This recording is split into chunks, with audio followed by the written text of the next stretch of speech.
తెలంగాణలో రేషన్ కార్డుల ఈకేవైసీ ప్రక్రియ కొనసాగుతుంది. అయితే ఈ గడువు కూడా దగ్గర పడింది. మరో 4 రోజులు మాత్రమే మిగిలింది. జనవరి 31వ తేదీతో సమయం ముగియనున్న నేపథ్యంలో ఎవరైనా ఈకేవైసీ అప్డేట్ చేయించుకోకపోతే వెంటనే పూర్తి చేసుకోవాలని అధికారులు సూచిస్తున్నారు. మరోసారి గడువు పెంచే అవకాశం కూడా లేదని తెలుస్తుంది. గత 2 నెలలుగా రేషన్ షాపుల్లో ఈకేవైసీ అప్డేట్ చేస్తున్నారు. కేవైసీ అప్డేట్ కోసం ఆధార్ ధృవీకరణ, వేలి ముద్రలను సేకరిస్తున్నారు. రేషన్ కార్డుకు ఆధార్ లింక్ చేయకపోతే వెంటనే పూర్తి చేయాలని అధికారులు సూచిస్తున్నారు. ఈ కేవైసీ పూర్తి చేయకపోతే రేషన్ సరుకులు కట్ చేసే అవకాశం ఉంది. ఫలితంగా రేషన్ లబ్ధిదారులు జనవరి 31వ తేదీలోగా రేషన్ కార్డు, ఆధార్ నెంబర్ కు లింక్ చేసుకోవాల్సి ఉంటుంది. కేంద్ర ప్రభుత్వం ప్రధానమంత్రి గరీబ్ కళ్యాణ్ అన్న యోజన స్కీమ్ ద్వారా దేశంలోని అన్ని రాష్ట్రాల్లో ఉచిత రేషన్ అందిస్తుంది. అయితే బోగస్ రేషన్ కార్డులను ఏరివేతకు రేషన్ కార్డులతో ఆధార్ నెంబర్ తో లింక్ చేయాలని నిర్ణయించింది. ఇందుకు కారణాలు లేకపోలేదు. చాలా పాత కార్డుల్లో చనిపోయిన వాళ్ళ పేర్లు అలాగే ఉన్నాయి. దీంతో రేషన్ సరుకులు పక్కదారి పడుతున్నాయి.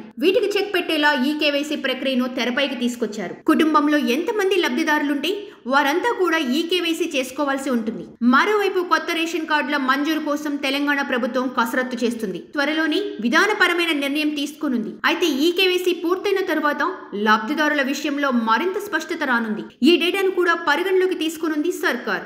ఈ ప్రక్రియ పూర్తి కాగానే కొత్త రేషన్ కార్డుల మంజూరు ప్రక్రియను వేగవంతం చేయనుంది.